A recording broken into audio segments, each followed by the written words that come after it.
Dans les rues d'Istanbul, le 6 mai 2012 ne restera pas comme le jour de la victoire de François Hollande, mais comme celui de la défaite de Nicolas Sarkozy. C'est super. C'est super. C'est un ennemi de la Turquie, il soutenait cette loi sur le génocide arménien et il était injuste envers la Turquie. Donc pour moi, c'est une bonne nouvelle. Je ne sais pas ce qui va se passer, quelle sera l'approche de la Turquie, si le nouveau président sera plus ou moins coopératif que Sarkozy, on verra bien.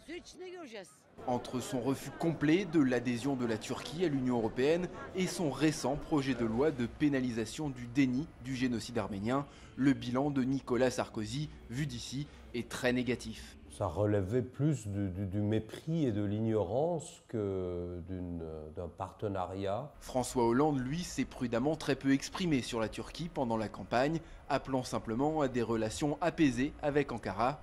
Pour le nouveau président français, tout reste à faire. Il faut maintenant autre chose, il ne suffit pas d'inverser la politique néfaste de Sarkozy par rapport à la Turquie, mais il faut une réelle politique turque.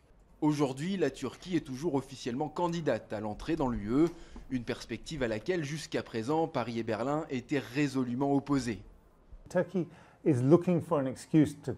La Turquie cherche un prétexte pour revenir sur la route de l'Europe.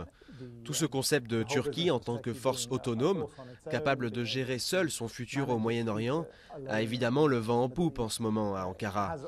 Mais en tant que pays, la Turquie a besoin de l'Europe. Et l'attitude de Sarkozy la retenait. Nicolas Sarkozy s'était contenté d'une escale de quelques heures en tant que président du G20 en février 2011, ce qui avait encore une fois déçu en Turquie.